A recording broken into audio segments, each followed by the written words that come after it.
일본 근대사 이야기 11번째 이야기 일본의 독특한 전통문화의 정수인 게이샤 1편. 일본의 게이샤는 한국의 기생이라고 단언할 수는 없지만 가장 비슷하다고는 할 수 있는데 일본의 독특한 유무형 전통문화의 정수라고 할 수 있습니다. 게이샤라고 하면 우선 꼼꼼하게 화장한 얼굴과 비현실적일 정도로 여성스러움을 강조한 흑요의 말투와 동작이 가장 먼저 떠오를 것입니다. 봄가루를 꼼꼼하게 발라서 눈처럼 하얀 얼굴에 붉은 연지를 칠한 입술, 손동작 하나하나 계산된 듯 절제된 몸가짐, 교양 있는 말씨 등 게이샤는 우아한 기품이 흐르는 철저한 여성스러움을 연기합니다. 게이샤는 일본 전통 사회에서는 예능계에 종사하는 전문 직업인으로 인정을 받았습니다. 대부분 젊고 예쁜 여성들이었으며 교양 수준이 상당히 높은데 특히 예술 분야에 대한 주의가 깊었습니다. 그렇지만 게이샤의 본업이나 역할에 대해 오해를 하는 사람들도 있습니다. 게이샤는 한자로 예자라고 쓰는데 뜻 그대로 예술을 직업으로 삼은 사람을 뜻합니다. 참고로 게이샤는 도쿄 지방에서 불리던 이름이며 교토에서는 게이기라고 합니다.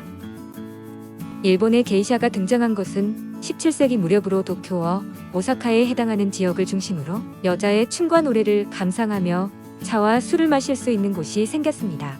이런 곳이 인기는 많았지만 폐쇄적인 전통 사회에서는 이 일을 하려는 여성 인력이 부족했습니다.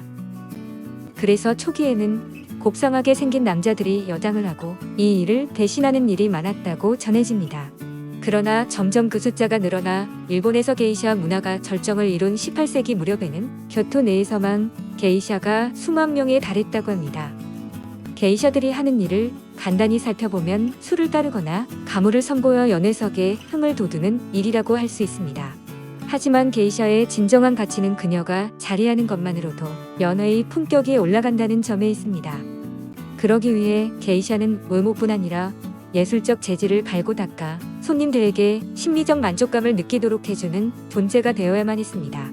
일본은 예나 지금이나 법제도는 물론 사소한 부분에서도 남성의 권위를 중시하는 분위기가 강한 나라입니다. 그런 환경에서 꽃보다 아름다운 게이샤들이 평생 순정을 지키며 독신으로 살아갈 수 있었다는 사실은 매우 놀라운 일입니다. 그것은 그녀들이 아름다운 꽃이었으나 누구의 손에도 꺾이지 않는 자유로운 꽃이었음을 의미합니다.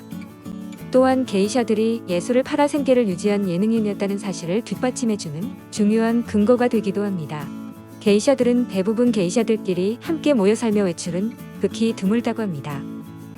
혹시 외출을 하더라도 길 위에 머무르는 시간은 차에서 내려 실내로 들어갈 때 정도로 아주 짧은 순간일 뿐이었습니다.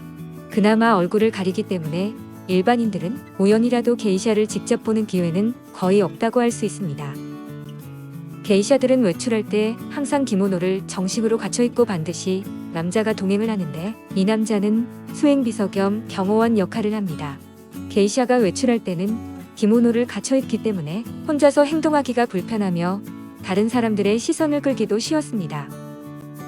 그 때문에 게이샤를 대신해서 잡다한 일을 처리하거나 취객 등 불순한 의도로 접근하는 다른 남자들로부터 게이샤를 보호하는 것이 그들의 주요 임무였습니다.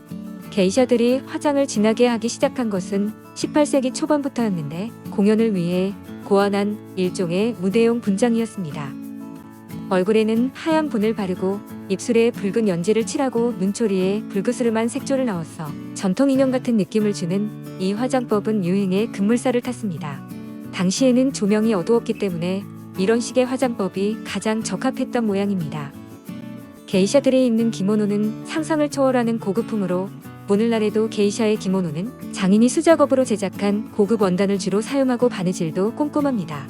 작은 장식이나 원단의 무늬 하나도 대충 넘기는 법이 없어 게이샤의 의상은 단순한 옷이 아니라 심혈을 기울여 만든 예술작품의 개념으로 이해해야 됩니다.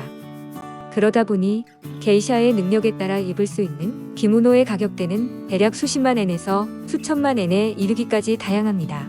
재미있는 것은 우리 돈으로 수억 원을 호가하는 비싼 기모노의 가격을 살펴보면 원단 가격이 그중 90% 가까이 차지한다고 합니다.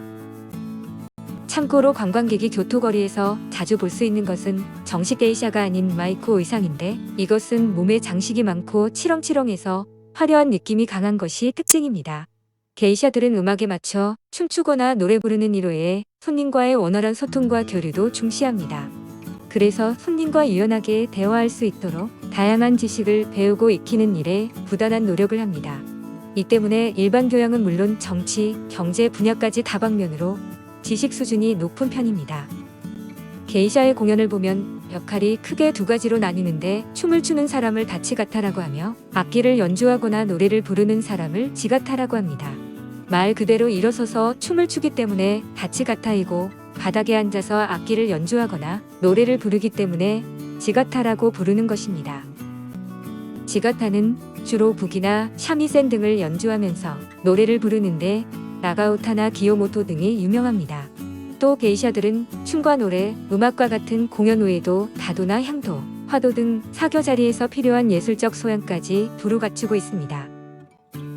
게이샤들이 단체 생활을 하게 된 이유는 분명하지 않은데 단체 생활은 게이샤들에게 기본적으로 요구되는 엄격한 규정이 되었습니다.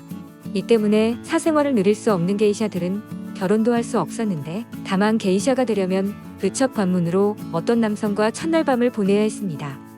그 남성이 누가 될지는 게이샤 본인이 선택하는데 이때 그 남자가 대가로 주는 첫 번째 화대에 따라 게이샤의 급이 정해져 첫 상대를 신중하게 선택했습니다.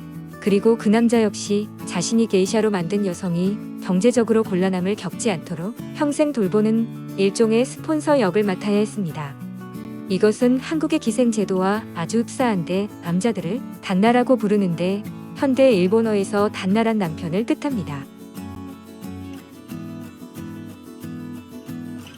12번째 이야기, 일본의 독특한 전통문화의 정수인 게이샤 2편으로 이어집니다.